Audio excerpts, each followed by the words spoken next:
बताएंगे। और वो तमाम दर्शक जो कि सिटी बैंक के साथ हैं और एक्सिस बैंक के साथ जो मर्जर हुआ है उसको लेकर चिंतित हैं, खासतौर से जो कंज्यूमर बिजनेस से लिया गया है एक्सिस बैंक के जरिए, जहां पे आपके डेबिट कार्ड, क्रेडिट कार्ड और तमाम तरह की सुविधाओं को लेकर आपको चिंता है। आज आपकी इस चिंता का हम हल निकालेंगे। हम आपको बताएंगे कि जो सिटी बैंक के ग्राहक हैं, क्या उन्हें एक्सिस बैंक में अपनी सर्विसेज को तब्दील करना चाहिए, क्योंकि ये सब आपको लिखित रूप में करना होगा। इसका भी एक प्रोसेस होगा जिसके बारे में आपको हम बताएंगे। और साथ ही अगर आप इस बारे में चिंतित हैं कि डेबिट कार्ड, क्रेडिट कार्ड पर मिल रही ऑफर्स और जितनी भी तरह की सुविधाएं हैं, क्या वो एक्सिस बैंक में कंटिन्यू होगी या नहीं होगी, इन सब सवालों के जवाब आपको मिलेंगे इस खास शो में। हमारे साथ खास मेहमान भी जुड़ गए हैं, CFP पूनम रुंगटा और Aparna Ramchandra, founder director rectifycredit.com। आप दोनों का स्वागत है हमारी इस बेहद खास पेशकश में। तो अपर्णा, पहला सवाल तो मैं आपसे ही पूछना चाहती हूं, जहां पर मैं आपसे इस मर्जर के बारे में जानना चाहती हूं, क्योंकि बहुत लोगों को कन्फ्यूजन है। हालांकि तमाम जगहों पर, हमारे भी चैनल पर हमने काफ़ी बारीकी से समझाया है लोगों को कि ये मर्जर एक्चुअली है क्या। लेकिन मैं चाहती हूँ कि हम चर्चा की शुरुआत करें इसी सवाल से कि मर्जर एक्चुअली किस तरह का मर्जर है। सिटी बैंक के जो ग्राहक हैं वो एक्सिस बैंक के साथ जब मिलेंगे तो किस तरह से मिलेंगे? थैंक यू कविता। ये आप देखेंगे पिछले साल 1.5 साल में इंडिया के जो बैंकिंग सेक्टर है, काफी सारे मर्जर्स हो रहे हैं, काफी सारे बैंक्स एक दूसरे के साथ जुड़ रहे हैं। एंड जब कोई भी एक नया रिश्ता बनता है, इनिशियली एक 5-6 महीना थोड़ा जैसे इंग्लिश में हम कहते हैं टीथिंग ट्रबल, थोड़े वो बहुत होते हैं, बिकॉज टेक्नोलॉजी अलग होता है, फिलॉसफी अलग होता है, वर्क एथिक्स अलग होते हैं, तो वो थोड़े बहुत इसमें भी होंगे। बट आप ओवरऑल अगर देखते हैं तो एक्सिस ने कहा है कि वो जो पूरा 30 लाख रिटेल अकाउंट्स है, जो चाहे वो क्रेडिट कार्ड हो, पर्सनल लोन हो, रेगुलर सेविंग्स अकाउंट हो, वो सारे पोर्टफोलियो एक्सिस उठाने वाला है, which is a very positive thing, क्योंकि वो सेलेक्टिव मर्जर नहीं कर रहे। एंड ये ट्रांजिशन बहुत स्मूथ होगा। और इस बार सबसे बड़ी अहम बात मेरे लिए एज अ क्रेडिट एक्सपर्ट ये है कि this is the first time जब सेविंग्स अकाउंट का भी मतलब रेगुलर रिटेल कंज्यूमर भी जब शिफ्ट हो रहा है, उसको लिखित रूप में देना पड़ रहा है कि मैं ये शिफ्ट करना चाहता हूँ। तो कल को आगे जाके कुछ भी इश्यू होता है, दोनों बैंक्स के पास एक रिटर्न डॉक्यूमेंट रहेगा एक्सिस के पास कि जब हमने आपको पूछा था, आप हंसी खुशी अपने राजी से आए, तो कोई जोर जबरदस्ती नहीं था, नंबर 1। नंबर 2, पूरा प्रोसेस आप समझ के यहाँ पे आए। तो ये बहुत बड़ी बात है, क्योंकि ट्रांजिशन में ही काफी सारे कंफ्यूजन्स, काफी सारे इश्यूज जो छोटे-छोटे होते हैं बट आगे जाके काफी मुश्किलें खड़ी होती है, all of that is going to be taken care, because ये रिटर्न एक लेटर आने वाला है। सेकेंडली, अगर आप मेरे को पर्सनली पूछते हो, तो सिटी बैंक बिकॉज एक फॉरेन बैंक था, उनकी जो पहुंच थी काफी लिमिटेड थी।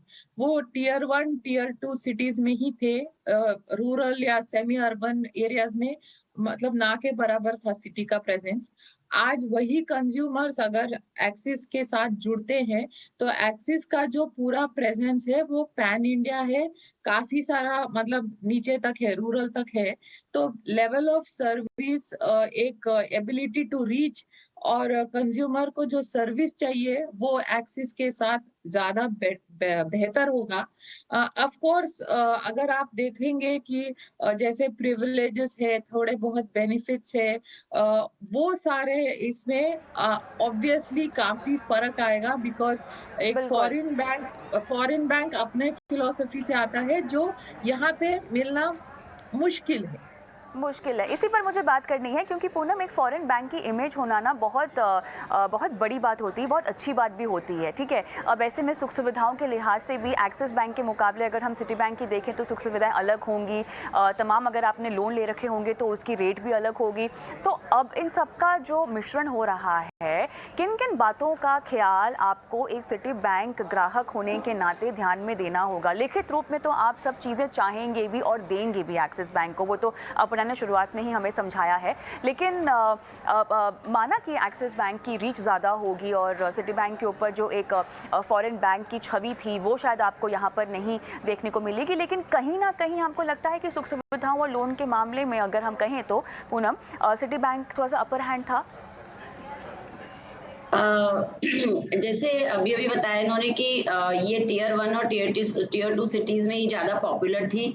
अब इनकी रीच जो ग्राहकों की रीच जो होगी सिटी बैंक के जो ग्राहक होंगे वो रूरल में भी ज़्यादा पहुँच पाएँगे और साथ ही जो ईज़ ऑफ बैंकिंग है वो भी बेहतर होगी। सिटी बैंक के जो बैंकिंग करने के तरीके थे उससे अब एक्सिस बैंक में उनको आसानी होगी। I think it will be good for the city bank consumers in India. Aparna मुझे समझाएं, खासतौर से अगर मैं लोन के लिहाज से समझना चाहूँ, क्या आपको लगता है कि सिटी बैंक का जो लोन होगा उसकी ब्याज दरें ज़्यादा होंगी एक्सिस के मुकाबले? और क्योंकि अगर इसको ट्रांसफ़र करने की बात आती है तो कोई ना कोई पेचीदगियाँ होंगी, शायद आपको एक्सिस बैंक के साथ बैठकर टेबल पर ये बातें समझनी होंगी। पर से अगर आप प्रीमा फेसी देखते हो तो पर्सनल लोन के रेट्स ऑफ इंटरेस्ट में ऑलरेडी फर्क है। सो अभी ये देखना होगा कि बैंक जब सिटी विल जब वे मर्ज करेंगे, what is it that they will agree upon. अगर एक्सिस थोड़े बहुत दिन में भी दे विल से कि आप पुराने रेट में ही कंटिन्यू करेंगे, एक एक सेट के बाद जब आप पूरा मिक्स हो जाओगे, अमलगमेट हो जाएगा पोर्टफोलियो, तब आपको ये नए रेट में शिफ्ट करेंगे, ऑल ऑफ दैट। ये जो छोटी छोटी बारीकी बातें हैं ये शायद over the period of time बाहर खुल के आएगा, बट फॉर श्योर ये रहेगा कि एक्सिस विल पहले फोकस करेंगे ये पूरा सिस्टम में ये पोर्टफोलियो को इंटीग्रेट करने को। प्लीज आप एक बात का ध्यान रखिए, जो टेक्नोलॉजी है आज बैंकिंग प्लेटफॉर्म जो है वो काफी हद तक डिजिटाइज हो चुका है। तो वो जो दो डिजिटल एंटिटीज जब मर्ज करते हैं तो काफी सारे इश्यूज होते हैं। तो उनके उसके लिए मतलब 6 से 9 महीना मिनिमम लगेगा। हम आज भी देख रहे हैं जो पब्लिक सेक्टर बैंक्स मर्ज हो चुके लास्ट ईयर, अभी भी इश्यूज है। सो बिकॉज दोनों प्राइवेट सेक्टर बैंक से आई एम अज्यूमिंग यहाँ पे प्रॉब्लम्स कम होंगी, लेकिन पहले तो फोकस होगा एक्सिस का मेरे हिसाब से पहले इस पूरे पोर्टफोलियो को अपने अंदर शामिल करने को। उसके बाद वो डिसाइड करेंगे मे बी प्रोडक्ट वाइज और या लोकेशन वाइज कि इसको कैसे हम इंटीग्रेट करें। But obviously as a consumer आप बेनिफिट जरूर करोगे। इफ आई हैव मेरे टू को थोड़ा आस्क कंज्यूमर आंसर। एंगल से ही समझना है अपर्णा, क्योंकि हाँ, एप्रीहेंशंस यहाँ पर बहुत ज़्यादा होंगे ना। हाँ, आप हो लेकिन सकता है सिटी बैंक के साथ कोई प्रिविलेज्ड कस्टमर के तौर पर काम कर रहे हो, जो सुविधाएं शायद आपको एक्सिस बैंक नहीं दे। कैसे सुनिश्चित करूँ कि जितने बेनिफिट्स मुझे यहाँ मिल रहे हैं वो यहाँ भी मिले एक्सिस के साथ? मैं इस यहाँ पे आपने बहुत अच्छा सवाल पूछा कविता। यहाँ पे दो चीजें हैं। एक तो आपके पास बेनिफिट्स है, प्रिविलेजेस है, वो बैंक ने स्टेटमेंट में दिया है कि दे विल कंटिन्यू। तो अब वो कैसे कंटिन्यू, सेम रूप में कंटिन्यू या एक्सिस का प्रिविलेज कंटिन्यू, वो हमको देखना पड़ेगा। बट ये जो हम सारी बातें कर रहे हैं ना, ये हम बेस्ट केस सिनेरियो में बात कर रहे हैं।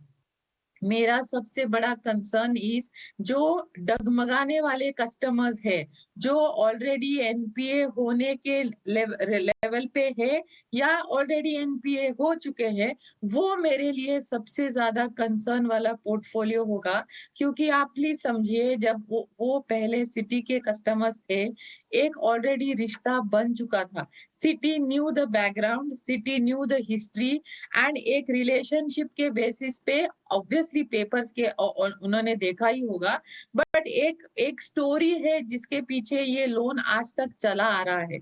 आज एक दिन के बाद वो जब नए बैंक के पास जाएंगे, ये हो सकता है कि नए एक्सिस बैंक में, बट ऑब्वियस है कि ये पूरा जो बातें बीत चुकी है उनका इनको कोई ज्यादा आइडिया ना हो। तो ऐसे वाले जो कस्टमर्स है वो सबसे ज्यादा मार खाते।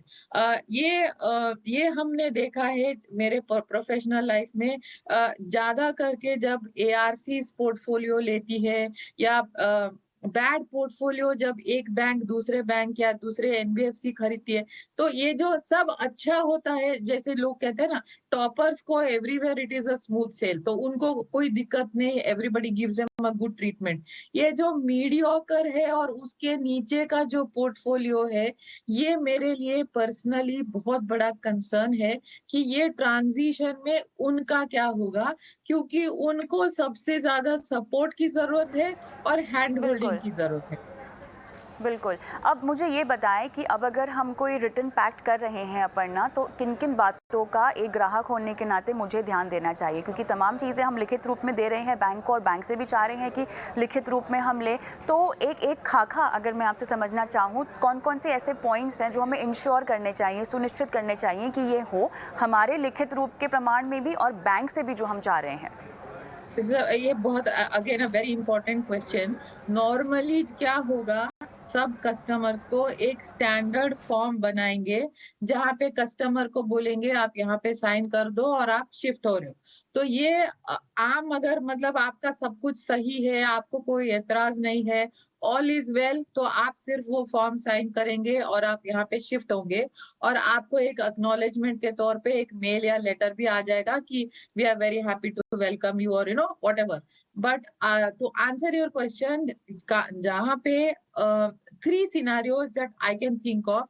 अगर आपने लोन अभी अभी लिया हुआ है और आपका एक कोई स्पेशल बेनिफिट स्कीम में आपने लोन लिया है, या आपका रीस्ट्रक्चर हुआ है, या फिर आपको एक कोई कमिटमेंट सिटी ने दिया था कि for a certain x number of period आपको इंटरेस्ट ही सर्विस करना है, प्रिंसिपल आप उसके बाद दोगे क्या, या फिर आपका ईएमआई उन्होंने रीवर्क किया था, टेन्योर कम ज्यादा किया था।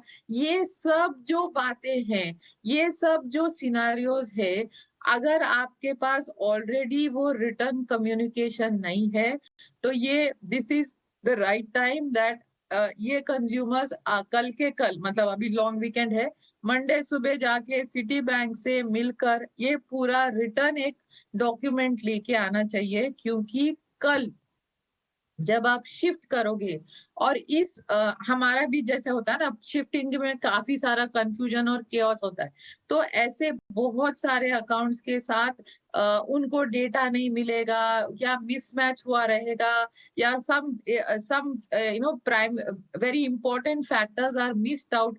ये सब जब आपको आगे जाके फेस करना होगा, तब अगर आपके पास ये डॉक्यूमेंट है, तो आप as a consumer you are in a better shape to go and talk to Axis. अगर आज आप सिर्फ लेजी बनकर वो जो एक फॉर्म है उस पे साइन कर देंगे, तो आगे जाके आपके पास कुछ भी नहीं रहेगा। नहीं, सही कहा आपने। आपकी मेहनत की कमाई की बात हो रही है और आपका एक बैंक के साथ इतने सालों का रिश्ता है जो कि तब्दील हो रहा है, तो बहुत ज़रूरी है कि आप एक एक्शन प्लान की स्ट्रैटेजी बनाएं, जो कि अपर्णा ने आपको बहुत बखूबी और बहुत डिटेल तरीके से बनाकर दी है। उस पर आप अमल करें और उसी के मुताबिक अपना एक्शन प्लान डिसाइड करें। अपर्णा, बहुत बहुत धन्यवाद। आपने इतनी खूबसूरती इस मर्जर के बारे में और ख़ासतौर से सिटी बैंक के ग्राहकों को जितनी चिंता हो रही होगी, आपकी बातें सुन के शायद उनको थोड़ी निवारण मिला होगा। बहुत बहुत धन्यवाद हमसे जुड़ने के लिए। पूनम, आप हमारे साथ बनी रहें, लेकिन हमें अभी फ़िलहाल वक्त है एक छोटे से ब्रेक का, और ब्रेक के बाद लौटेंगे और पूनम कराएंगी दर्शकों की फाइनेंशियल प्लानिंग और उन्हें बताएंगी कैसे पूरे करें उनके आर्थिक लक्ष्य।